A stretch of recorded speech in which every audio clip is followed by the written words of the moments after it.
आज हम बात करेंगे अष्टक वर्ग सारणी के द्वारा आयु गणना विधि की आरंभिक बातें। अष्टक वर्ग चक्कर द्वारा पहली बात यह देखनी होगी कि प्रत्येक अष्टक वर्ग के प्रत्येक राशि में कितनी कितनी रेखाएं पड़ती है। जैसे मान लिया जाए कि सूर्याष्टक वर्ग द्वारा मेष में 4 रेखाएं, वृष राशि में 4, मिथुन में 4, कर्क में 3, सिंह में 5, कन्या में 5, तुला में 4, वृश्चिक में 4, धनु में 3, मकर में 3, कुंभ में 4, मीन में 5 रेखाएं पड़ती हैं। इसी प्रकार अन्य अष्टक वर्ग अर्थात चंद्र, मंगल, बुध, बृहस्पति, शुक्र, शनिचर, लगन की रेखाओं की गणना करनी होती है। पहले ही चक्कर में हमने अन्य वीडियो में बताए हुए हैं सारे चक्कर। इन्हीं चक्रों के अंतर्गत सूर्य, चंद्र इत्यादि के अलग अलग चक्कर बनते हैं। ऊपरी कोष्ठ में उदाहरणार्थ ग्रह है, उसके नीचे वाले कोष्ठ में 12 रेखाओं के अंक अर्थात राशियों के अंक दिए हुए और उसके नीचे प्रत्येक राशि के योग रेखा, उसके नीचे क्रमशः त्रिकोण, शोधनोपरांत फल, एकाधिपत्य, शोधनोपरांत फल, राशि गुणाकर फल और ग्रह गुणाकर फल है।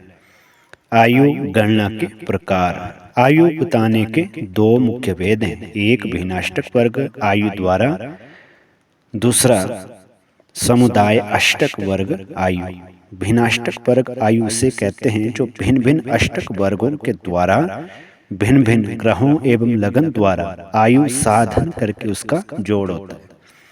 वहीं जातक की परमायु मानी जाती है।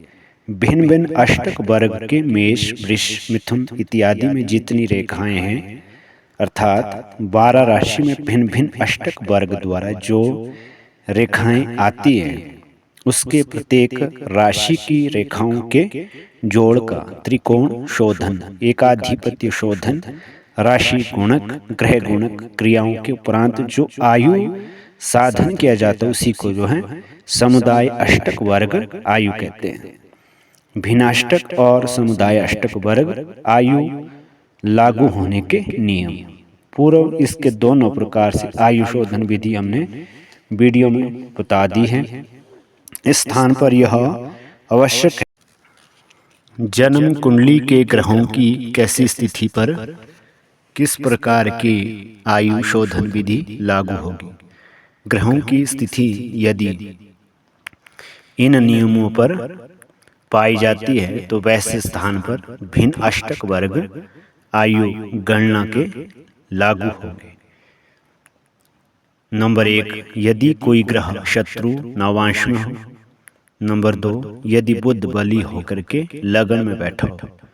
नंबर 3, यदि कोई शत्रु ग्रह लगन में हो। नंबर 4, यदि कोई ग्रह षष्ठ स्थानगत हो।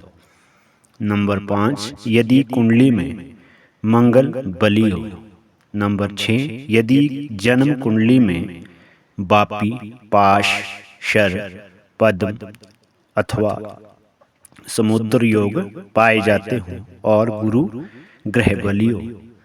नंबर 7, यदि किसी कुंडली में केदार योग लागू हो और गुरु बली हो। नंबर 8, यदि बली चंद्र केंद्र में ना हो अर्थात केंद्र से बाहर हो और अन्य ग्रह जो है केंद्र स्थित हो और बलवान हो। नंबर 9, यदि चंद्र किसी ग्रह के साथ होकर के केंद्र के बाहर बैठो।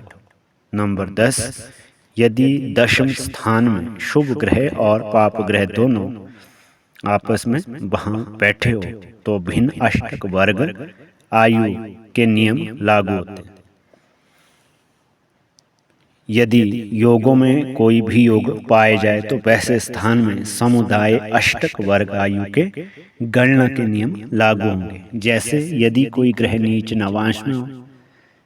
नंबर 2, यदि बली मंगल लगन में हो। नंबर 3, यदि कोई अति शत्रुग्रही ग्रह लगन में हो। नंबर 4, यदि कोई ग्रह अष्टम स्थान में हो। नंबर 5, यदि शनि बलवान हो।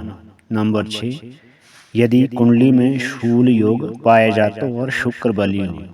नंबर 7, यदि कुंडली में शर योग पाया जाता हो। नंबर 8, यदि कुंडली में भिन्नाष्टक वर्ग के अंतिम 3 नियमों में से अर्थात नियम 8, 9, 10 कोई भी न पाया जाता हो।